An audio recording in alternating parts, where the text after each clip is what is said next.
Wanita itu tetap aman di rumahnya. Suaminya yang jahat itu terperangkap di dalam rumah itu, tenggelam dalam penyesalannya.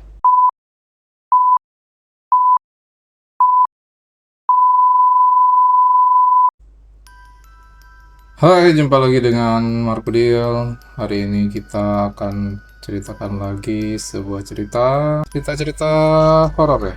Semoga ceritanya bisa menarik perhatian kita semua. Semoga ceritanya menarik buat kita. Judulnya Si Pemburu Hantu dan Rahasia Tetangga. Ceritanya latar belakang di Amerika ya. Lana Dawson menyambutku dengan senyum lelah. Dia putus asa, seperti semua orang yang nyewa paranormal. Dan aku juga sama putus asanya sama dia. Makanya aku balik lagi ke pekerjaan ini. Mencoba kerjaan lain cuma bikin aku sadar kalau aku nggak bakal bisa hidup dari pekerjaan lain. Lana nyewa aku karena ada 20 tahun sejak kematian orang tuanya yang dibunuh secara brutal di rumahnya. Waktu itu dia baru berumur 15 tahun. Dan untungnya kejadian itu di rumah neneknya. Dia udah nyoba detektif swasta sebelumnya dan nggak nemu apa-apa. Akhirnya mungkin dengan berat hati, dia menghubungi aku, seorang paranormal ini. Untungnya buat dia, aku sedang butuh duit dan langsung dipesankan tiket pesawat. Rumahnya itu rumah biasa di pinggiran kota Florida, dikelilingi rumah-rumah kosong. Lana memutuskan untuk tidak pernah menjualnya, membiarkannya aja, jarang dihuni. Mungkin dia berharap suatu saat nanti mau bukti buat kejahatan yang terjadi kepada orang tuanya. Saat dia ngajak aku masuk ke rumah, seorang wanita tua tetangga sebelah, sedang dia cuma satu-satunya tetangga yang tersisa, melirik dan melambaikan tangan dengan sopan. Ini lingkungannya damai, kebanyakan janda dan pensiunan, Lana menjelaskan. Gak pernah ada kejadian aneh sebelum dan setelah kejadian orang tuaku itu, katanya. Kesedihan yang masih ada di wajahnya nggak bisa disangkal, bahkan walaupun sudah berlalu bertahun-tahun. Ruang tamunya benar-benar kosong. Saking kosongnya, laba-laba pun nggak ada. Cuman debu dan bohlam lampu. Lana menarik tirai dan cahaya matahari membanjiri ruangan. Mungkin untuk pertama kalinya dalam waktu yang lama. Dia ngajak aku keliling sebentar ke dapur dan ke kamar tidur. Aku tahu dia nggak terlalu berharap kalau aku nggak bakal nemuin apa-apa. Dan aku juga nggak bisa nyalain dia. Jangan pernah janjikan hasil apapun ke klien.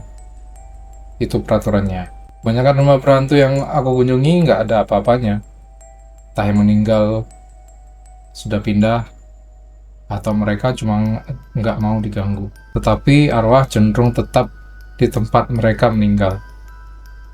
Energi kematian melekat pada satu tempat, menaruh mereka di sana. Kalau misalnya orang tua Lana masih ada gentayangan di rumah ini, mereka bisa bicara padaku. Aku minta kursi dan meletakkannya di ruang tengah tamu. Aku akan mencoba mengeluarkan suara-suara dari dunia spiritual sekarang, kataku padanya. Jadi tolong, kita semua harus diam. Itu sih sebenarnya cuma cara keren buat bilang ke dia, biar klienku bisa dengar kalau ada arwah yang beneran mau ngomong. Aku duduk dan memejamkan mata. Setelah beberapa menit, aku nggak dengar suara apa-apa kecuali angin dan burung di luar. Aku udah siap nyerah dan menjelaskan ke Lana soal kebijakan nggak ada pengembalian dana. Tiba, aku dengar tangisan samar. Suaranya lembut, hampir nggak kedengaran, dan pelan makin keras. Ada seseorang di sini di antara kita?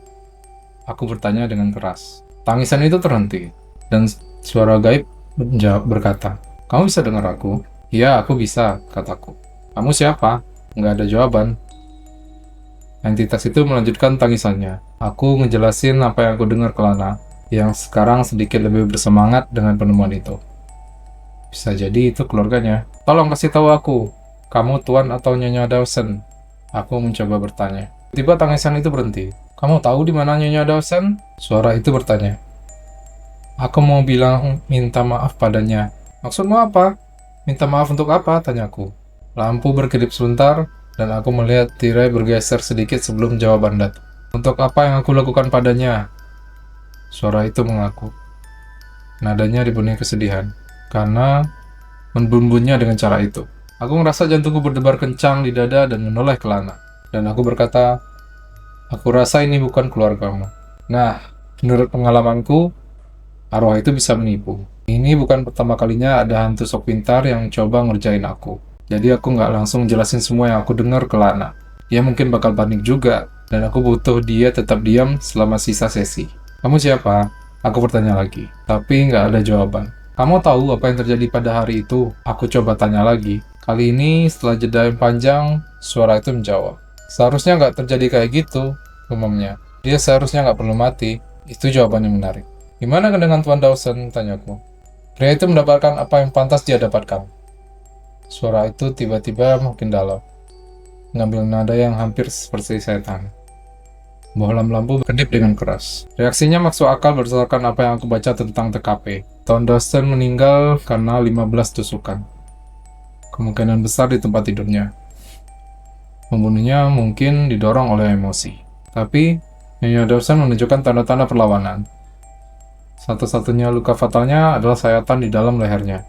Mungkin kematiannya karena tidak disengaja. Dan entitas ini bisa jadi pembunuhnya. Tapi kenapa kamu melakukannya?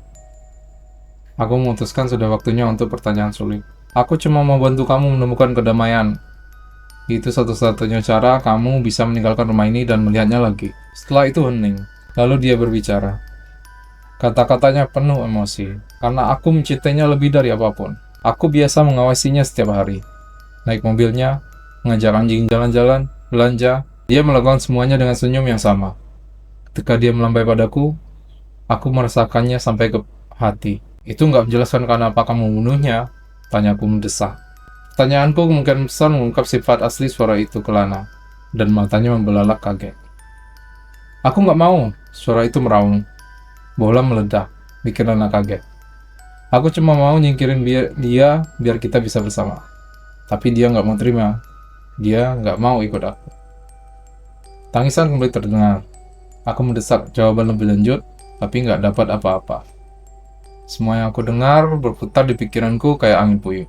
Ketika semuanya klik, aku berdiri dan berjalan ke pintu.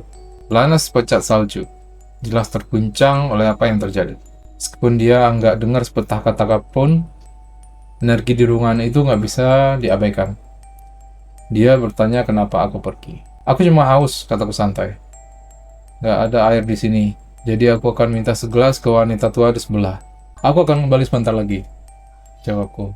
Tetangga samping rumah tampak terkejut melihatku mengetuk pintunya. Dia wanita kecil yang rapuh, mungkin berusia sekitar 70-an. Dia sedang membuat adonan roti, tapi berhenti untuk menjawab dan mengundangku untuk minum air. Saat aku mengikutinya ke dapur, aku melihat rumahnya. Furniture yang usianya setidaknya setengah abad dan potret besar di ruang tamu dirinya dan suaminya. Kayaknya fotonya sudah lama sekali. Dia memberiku segelas air dan kembali menguleni adonannya. Aku harap kamu nggak keberatan aku melakukan ini, katanya. Menggunakan semua berat badan yang kecil untuk menguleni.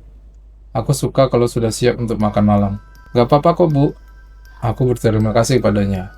Nyeruput air perlahan dan ngomong, kamu dan suamimu serasi banget di foto itu, kataku menunjuk pada potret. Wajahnya menegang sesaat sebelum kembali ke senyum hangatnya yang biasa. Dia mengaku kepadaku bahwa suaminya telah meninggalkannya bertahun-tahun yang lalu, tapi sulit melepaskan kenangan itu. Suatu hari dia pergi begitu saja dan tidak pernah kembali. Bertekad untuk menghentikan topik pembicaraan, dia bertanya apa yang aku lakukan di rumah berdebu dan terbengkalai itu. Aku pun bilang bahwa aku seorang paranormal. Oh, itu menyenangkan, katanya sambil tertawa. Kamu menemukan sesuatu di sana? Ya, sebenarnya aku menemukan sesuatu, jawabku. Aku menemukan suamimu.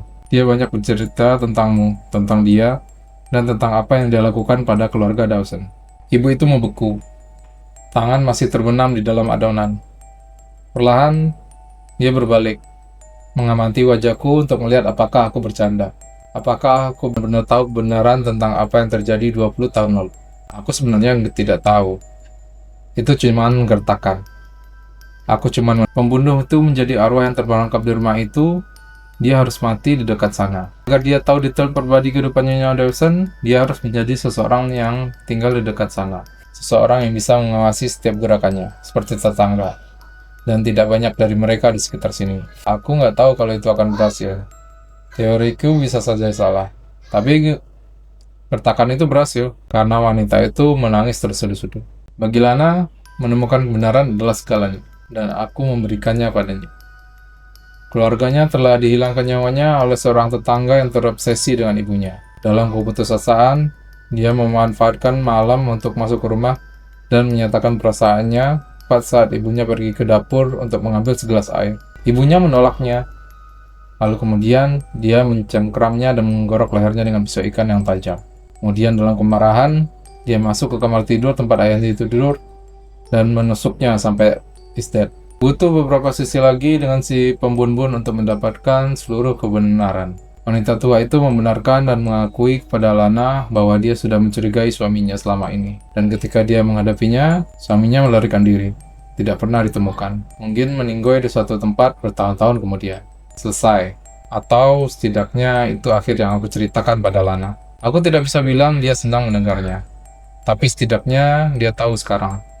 Akhirnya ada kedamaian. Yang tidak aku ceritakan padanya adalah bahwa suaminya ibu itu tidak pernah melarikan diri. Dan istrinya tidak hanya menghadapinya dengan omongan. Ketika suaminya dengan sombong mengakui kejahatannya, tanpa menunjukkan penyesalan, ibu itu menembaknya dengan pistol yang mereka simpan di bawah tempat tidur, dan menguburnya di halaman belakang. Aku menyarankan ibu itu untuk berbohong pada Lana, menjaganya agar aman dari masalah hukum apapun. Dengan begitu, semuanya akan berakhir pada tempatnya. Wanita itu tetap aman di rumahnya. Suaminya yang jahat itu terperangkap di dalam rumah itu, tenggelam dalam penyesalannya. Setan dengan kedamaiannya si suami. Jadi intinya ternyata suaminya ibu itu bunuh ibunya Lana dan bapaknya Lana. Setelah itu dia ngaku ke istrinya bahwa dia melakukan kejahatan itu, dan istrinya langsung membunuh suaminya itu dan dikubur di halaman belakang. Jadinya dia jadi arwah penasaran di sana. Oke, terima kasih sudah mendengarkan cerita dari Marco Deal. Sampai jumpa di cerita selanjutnya.